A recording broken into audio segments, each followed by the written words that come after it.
மக்களை பிரிக்கும் சனாதனம் ஒழியட்டும் அப்படின்னு மாண்புமிகு எதிர்க்கட்சி தலைவர் அண்ணன் உதயநிதி ஸ்டாலின் அவர்கள் சட்டமன்றத்தில் பேசினார். இதற்கு பல தாக்குதல், பல நடவடிக்கைகள் அவர் உருவப்படுத்த மேல நடத்திட்டு இருக்காங்க. இது இப்போ மட்டும் கிடையாது. 2023 சனாதன ஒழிப்பு மாநாடுன்னு ஒன்று நடந்துச்சு.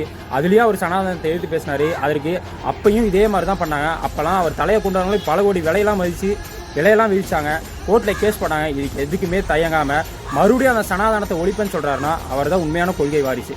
இதெல்லாம் பண்ணக்கூடியவங்க, இந்த தாக்குதல்லாம் நடத்துறவங்க யாருன்னு கேட்டால் இந்து அமைப்பினர் தான் இந்த தாக்குதல்லாம் நடத்திட்டு இருக்காங்க. இப்போ இந்து அமைப்பினரை பார்த்து ஒரு கேள்வி கேட்கணும். என்ன கேள்வினா, ஒரு தாழ்த்தப்பட்ட வகுப்பினை சார்ந்தவங்க ஒரு ஹிந்துவாக இருக்காங்க.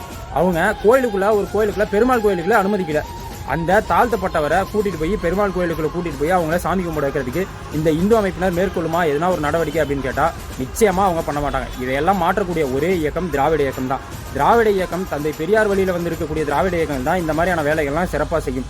அதில் பல வரலாறுகள் உண்டு. திராவிட இயக்கங்கள் என்னென்ன பண்ணியிருக்குன்றத அது நிறையா இருக்குது. இதெல்லாம் ஒரு சைடு. இப்போ சனாதனம் அப்படின்னா என்னன்னு கேட்டால், சனாதனம்னா ஒன்றுமே கிடையாது. ஈஸியாக புரிஞ்சுக்க வேண்டியது என்னென்னா, பார்ப்பனியம், பிராமணிசம் தான் சனாதனம் அப்படின்றது. இப்போ பார்ப்பனியம் என்ன சொல்லுது, ஏன் பார்ப்பனியத்தை எதிர்க்கணும், ஏன் பல பேர் எதிர்க்கிறாங்க அப்படின்றத கேட்டால், பார்ப்பனியம் இதுக்கு முன்பு எப்படி இருந்துச்சுன்னா அதே போல தான் இப்போயும் இருக்குது. இதுக்கு முன்பு ஒரு மந்திரம், அவங்களுக்கான சான்ஸ்கிரிட் மந்திரத்தை சொல்கிறாங்க அப்படின்னா அது பெண்கள் காதில் போயிடக்கூடாதுன்றதுக்காக பெண்கள் காதில் பெட்ஷீட்டை போட்டு மூடி அவங்க காதுக்குள்ளே மந்திரம் போனால் தீட்டுன்ற லெவலுக்கு அவங்க இருந்தாங்க. அதெல்லாம் மாற்றினது தந்தை பெரியாரனுடைய பிரச்சாரங்கள் தான். அதே போல் பெண்கள் வெளியே போகக்கூடாது, வீட்டுக்குள்ளே தான் இருக்கணும், அவங்களுக்கு வேலை செய்யக்கூடிய ஆட்களாக பெண்கள் இருக்கணும் அப்படின்னு இருந்துச்சு. அதையெல்லாம் மாற்றிய இயக்கம் திராவிட இயக்கம், தந்தை பெரியாரனுடைய கொள்கை பிரச்சாரங்கள் தான். இதில் இந்த பிராமணாஸ்லாம் என்ன பண்ணியிருக்காங்க, 4 வர்ணாஸாக பிரித்து வச்சுருக்காங்க. எப்படின்னா, பிராமணாஸ், வைசியாஸ், சத்திராஸ், சூத்ராஸ் அப்படின்னு வச்சுருக்காங்க. இப்போ இந்த சூத்திரர்கள் தான் இவங்க அடிமைப்படுத்தக்கூடிய ஒரு ஆட்களாக வச்சுருக்காங்க. இந்த சூத்திரப்பட்ட மொழியத்துக்காக தான் தந்தை பெரியார் அப்போ இருந்து பிரச்சாரம் பண்ணார்.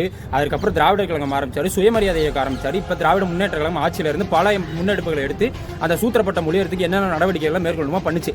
அதில் முக்கியமான நடவடிக்கை என்னென்னா, சூத்திரப்பட்ட மொழிய வேண்டும் என்றால் அனைவருக்கும் கல்வி போய் சேர வேண்டும் அப்படின்றதா தந்தை பெரியாருடைய நோக்கம். அதன் அடிப்படையில் பேரறிஞர் அண்ணாவாக இருக்கட்டும், முத்தமிழறிஞர் டாக்டர் கலைஞராக இருக்கட்டும், மாண்புமிகு முன்னாள் முதல்வர் திரு முத்துவேல் கருணாநிதி ஸ்டாலினாக இருக்கட்டும், எல்லாருமே அந்த சூத்திரப்பட்ட மொழியறதுக்காக தான் பல கல்விகளை பல மக்கள்கிட்ட கொண்டு போய் சேர்த்துருக்காங்க. அந்த கல்வி முன்னெடுப்புனால தான் இன்னைக்கு நம்ம அந்த சனாதனம் ஒழியட்டும் அப்படின்ற ஒரு ஸ்ட்ராங்கான கருத்தை சொல்லணும்னா அதற்கு அந்த படிப்பு தான் முக்கியம்.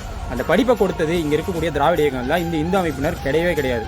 இப்போ இவங்க எல்லாத்துக்கும் ஒன்று நம்ம சொல்லணும்னா என்னதுன்னா, சனாதனம் ஒழியட்டும் அப்படின்ற ஒரு முழக்கம் உங்கள் காதில் ஒழிச்சு கொண்டே இருக்கும். அது எப்போ வரைக்கும்னா, என்னை போன்ற தந்தை பெரியார், பேரறிஞர் அண்ணா, முத்தமிழறிஞர் டாக்டர் கலைஞர், புரட்சியாளர் பாபா சாஹிப் அம்பேத்கர் அவர்களுடைய மாணவர்களாக இருக்கக்கூடிய எங்களை மாதிரியான ஆட்கள் இருக்கும் வரைக்கும் இந்த சனாதனம் ஒழியட்டும் அப்படின்ற முழக்கம் உங்கள் காதில் ஒழிச்சு கொண்டே தான் இருக்கும். இதை எந்த தாக்குதல் நடத்தினாலும் நாங்கள் நிறுத்தப் போவதே கிடையாது. நன்றி, வணக்கம்.